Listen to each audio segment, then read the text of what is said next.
Bonjour et bienvenue sur la chaîne YouTube du Club Canin et du Cadog. Je vous avais fait une petite vidéo sur la demoiselle que vous voyez là, la petite Bosseronne, quand elle était toute petite et qu'elle est arrivée à la maison, où je vous ai parlé bien de l'éducation du bosseron, de son caractère et de ce qu'il fallait mettre en place tout de suite.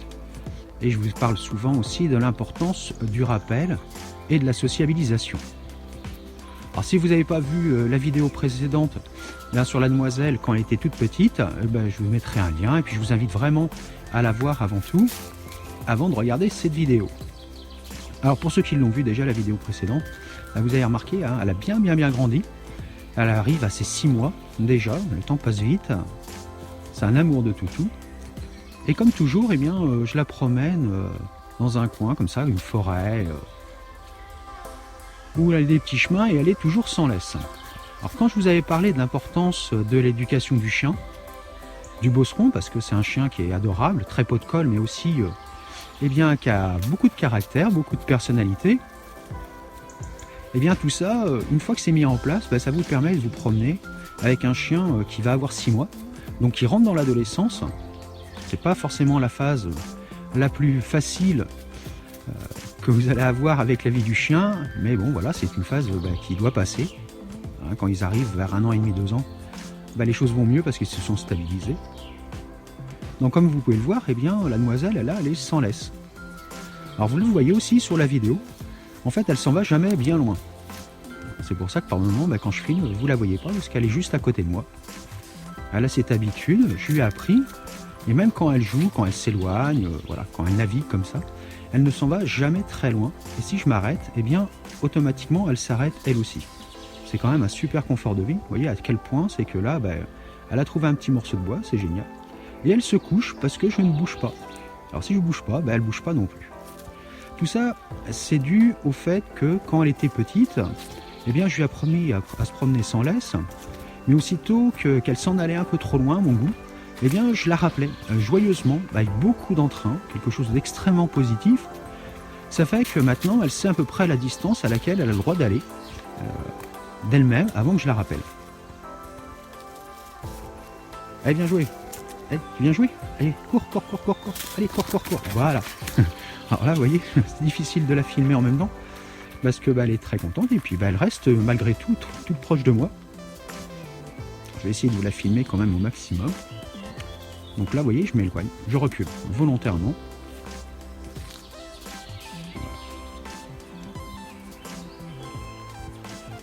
Et vous voyez, ce qui se passe, c'est que j'ai même pas besoin de l'appeler. En fait, d'elle-même, elle revient à moi. Parce que c'est la distance maximale qui doit nous séparer. Alors cette distance, c'est la distance de sécurité. C'est-à-dire que si j'arrive auprès d'un croisement, ou si un cycliste arrive, ou un jogger, je dois la ramener à moi. Elle doit revenir à moi. Et s'asseoir pour faire en sorte que le jogger ou le cycliste, lui, puisse continuer sa balade tranquillement. Alors les chiens noirs, malheureusement, font peur beaucoup plus que les chiens blancs aux gens. Mais moi, mon devoir, c'est de faire en sorte que les autres puissent se promener aussi, en toute sécurité, en toute tranquillité, sans avoir peur d'elle. C'est pourquoi aussi, le rappel et la distance à laquelle elle a l'autorisation d'aller sont très importantes. Vous voyez, là, elle s'est arrêtée. Inévitablement, je m'arrête aussi. Et comme vous pouvez le voir, elle ne va pas plus loin. Si je rappelle, elle revient. Ovia ? Oui, louloute, c'est bien ça. Vous voyez, je l'appelle une fois, je l'encourage, c'est quelque chose de très positif, et elle revient. Elle peut repartir, voilà, c'est un moment de balade, de détente. Le but, c'est pas qu'elle reste collée à moi, vraiment à la jambe. Non, le but, c'est vraiment là qu'elle se balade, il faut qu'elle se détende. Alors, un chien de 6 mois, comme elle, ça a besoin de se détendre. Et comme je vous l'ai toujours dit, 5 minutes de balade par mois d'âge de rang. Donc là, ce qui se passe, c'est qu'on se promène pendant 25 minutes, 30 minutes, où elle va pouvoir gambader, sentir les odeurs, jouer. C'est très important pour son équilibre. Si vous promenez votre chien tous les jours, pendant 25-30 minutes, vous allez avoir un chien qui est beaucoup plus équilibré et qui à la maison sera beaucoup plus tranquille.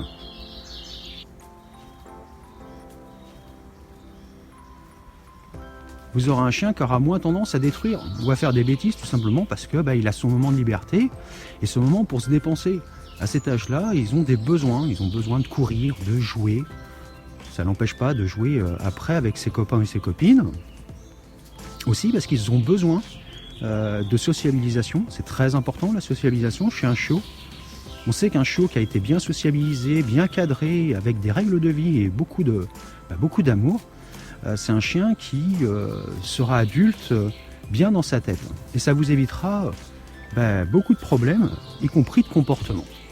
On voit souvent, nous, arriver des chiens qui ont 9-10 mois et plus, et qui ont des gros problèmes de sociabilisation, de respect de la hiérarchie, qui ont des comportements gênants parfois très importants, avec leurs congénères, avec les humains aussi qui rencontrent, et des maîtres qui, pour eux, c'est plus une balade que de se promener avec leur chien, ça devient un calvaire parce qu'ils tirent tout le temps en laisse, ou alors parce qu'ils ne peuvent pas le lâcher parce qu'il ne revient pas au rappel. Donc d'emblée, vous décidez d'avoir un chiot, quelle que soit la race. Emmenez-le en école pour chiots dès 2 mois et demi, à peu près 15 jours après que vous l'ayez eu, pour le sociabiliser, et puis faire en sorte qu'il soit bien dans sa tête, et puis vous allez apprendre toutes les bases aussi de l'éducation canine qui vont vous permettre de vivre bien avec votre toutou.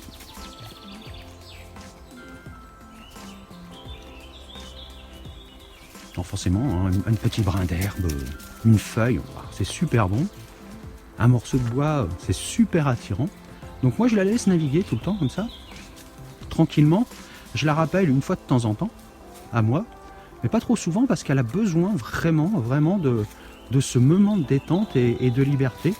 Si vous promenez votre chien sans laisse comme ça et que vous le rappelez toutes les 20 secondes, en fait c'est pas un plaisir pour lui. Alors par contre ce qu'il faut faire, et qui est impératif, tu viens, voilà, c'est de la rappeler au cours de la balade de temps en temps, et puis aussi de l'appeler, de mettre la laisse, de marcher quelques pas avec elle ou avec lui en laisse, et puis ensuite de le détacher. Alors pourquoi c'est super important? Tout simplement, si vous baladez avec votre chien et que vous le rattachez uniquement au moment où la balade se termine, eh bien il y a de fortes chances que votre chien au bout d'un moment il se dise non mais là du coup je reviens, on m'attache, j'ai pas envie de revenir parce que moi j'ai pas envie que la balade se termine. Donc il va voir la laisse et le fait que vous le rattachiez à la fin de la balade comme un emprisonnement, entre guillemets, vraiment, je mets ça vraiment entre guillemets. Et du coup le rappel va être compliqué et votre chien il n'aura pas envie de revenir à vous. Et puis là va commencer un petit peu le calvaire pour le récupérer. Donc c'est pas compliqué, je vais vous le démontrer. Maintenant, je vais lui remettre la laisse. Je vais la rappeler. Alors un chien, quand vous le rappelez, vous mettez la laisse, il doit être en position assise. Tu es assis, ok, je te mets la laisse. C'est comme pour partir vous promener. Votre chien il doit être assis, s'il saute dans tous les sens, ma foi, c'est pas très agréable pour vous. Et puis c'est pas une bonne information qui est envoyée à votre chien.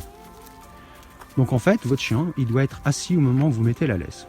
Alors s'il s'énerve, s'il gigote dans tous les sens, il saute dans tous les sens, ce que vous faites, c'est que vous reposez la laisse à l'emplacement où elle était, vous enlevez votre manteau si vous en avez un, et vous attendez comme ça 5-10 minutes. Au bout de 5-10 minutes, vous allez rechercher la laisse, juste avant la balade, et lui demander un assis, il lui remet. Et s'il le fait, à ce moment-là, vous félicitez, vous partez en balade. Il s'énerve à nouveau, vous reposez la laisse, tout simplement, et puis vous attendez à nouveau 5 minutes. Alors je sais que ça peut paraître un peu pénible et répétitif, mais c'est la répétition qui fait qu'après vous allez être tranquille pendant toute la vie de votre chien. Il va falloir faire quelques piqûres de rappel, c'est normal, voilà, le chien il va vous retester de temps en temps, mais c'est important. Donc je vais l'appeler. Ovia, ta place. Vous voyez, donc là voilà, elle s'est mise assise. Alors filmer en mettant une laisse à un collier, c'est pas forcément évident. Parce que là j'ai qu'une main du coup. Voilà, la laisse est mise et vous voyez elle n'a pas bougé. Voilà. Tu viens, tu marches au pied. Voilà, très bien, très joli. Donc je la félicite, je vais essayer de filmer en même temps qu'elle marche au pied, ce qui n'est pas forcément évident. Donc vous voyez, elle marche bien au pied, là, la laisse est tranquille. Nous sommes tranquilles. Voilà, très joli ça. Très très bien. Alors j'essaie de vous la filmer au maximum, mais c'est vraiment pas évident. Voilà, on va s'arrêter. Stop.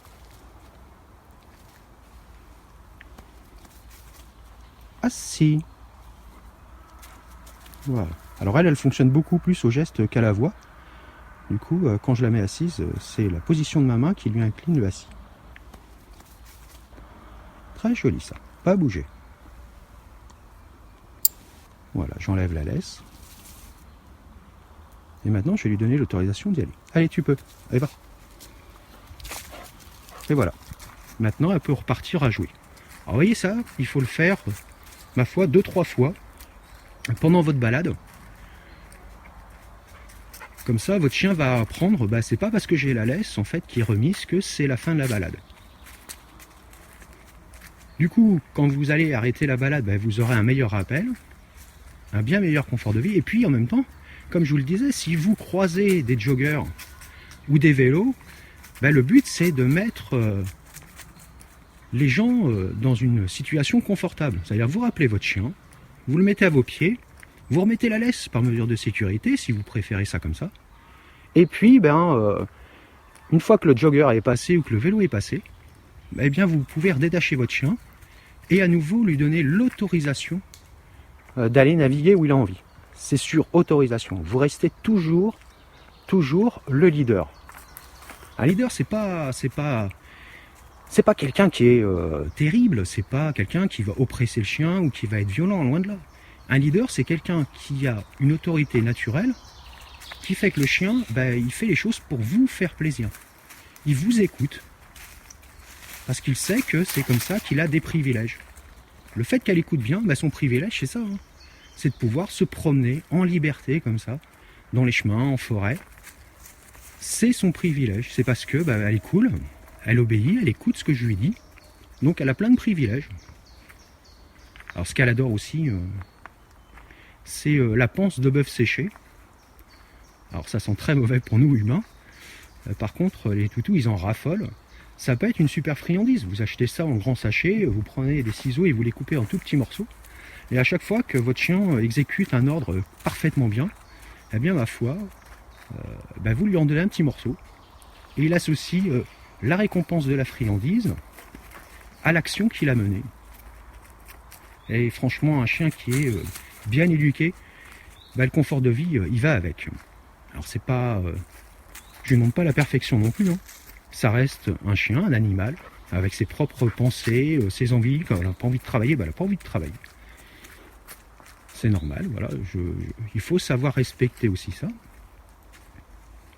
Donc Ovia, elle suit toujours des cours d'éducation canine. Et puis, là, on fait une journée club le 15 juin. Donc la demoiselle va faire partie de la chorégraphie musicale. Donc avec des copains et des copines, où ils ont des exercices bien particuliers à faire. Du rappel en groupe, du pas bouger en groupe, des choses comme ça. Donc elle est jeune, hein, encore. Elle est très très jeune. Tiens, voilà un chevreuil. Alors malheureusement, vous n'allez pas le voir. Il est parti dans les arbres là au fond, je l'ai vu, mais le temps que je tourne le téléphone, malheureusement il est parti. Par contre, la demoiselle, vous voyez, elle est toujours en place. Voilà, très joli ça. C'est très très bien. Je suis très fier de toi. Ça c'est gentil. Ça c'est gentil. Oui, c'est très bien. Donc je la félicite. Pourquoi? Parce que, elle est revenue à moi quand j'ai fait demi-tour là. Et puis elle n'est pas partie courir après le chevreuil. Et là aussi, c'est une situation confortable. Parce que si votre chien il part à la course au chevreuil, pour le récupérer, ça va être un peu compliqué. Ouais, c'est joli ça. C'est très très bien. Magnifique. Voilà, tu cours. Ouais, tu profites. C'est bien ça. Donc dès que je lui parle, vous voyez, c'est quelque chose qui est très enjoué. Et j'ai pas besoin de crier. Hein. D'abord, l'audition du chien est exceptionnelle par rapport à l'humain. Lui, il entend des sons que nous, on n'entend pas. Et il entend beaucoup, beaucoup mieux que nous. Donc, inutile de crier. Si j'ai besoin d'hausser la voix, c'est parce qu'il y a quelque chose de vraiment dangereux, quelque chose qui implique ça. Mais plus vous allez utiliser une voix tranquille et détendue, et bien plus quand vous aurez besoin de cette voix forte, votre chien va se dire tiens, là il y a quelque chose en effet qui va pas. Donc l'efficacité de votre alerte vocale sera beaucoup plus dans l'impact. Alors j'espère que le téléphone ne bouge pas trop non plus parce que je filme avec une main. Alors pardonnez-moi si par moment la voix baisse un peu ou l'image tremblote.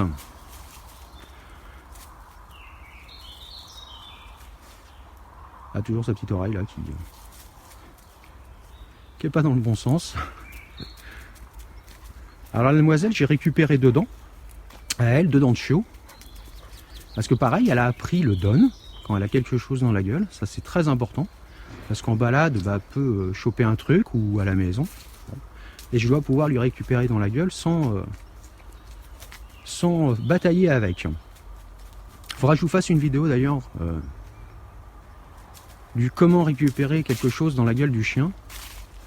Alors entraînez-vous dès son plus jeune âge pour le récupérer avec facilité. Il y a une petite technique qui permet vraiment de récupérer sans batailler un morceau de bois ou une balle que peut avoir le chien ou toute autre chose.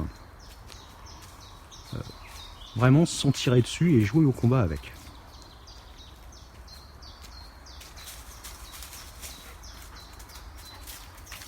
Voilà, je tenais absolument à vous faire cette petite vidéo pour vous montrer comme quoi la demoiselle elle a bien grandi.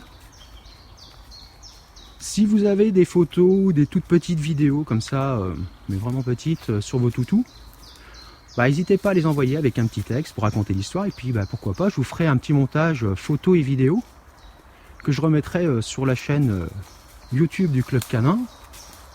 N'hésitez pas à partager non plus vos expériences avec vos chiens, c'est important, ça aide les autres aussi. Ça peut les aider, les petites astuces que vous avez pour faire en sorte de vivre bien avec votre chien.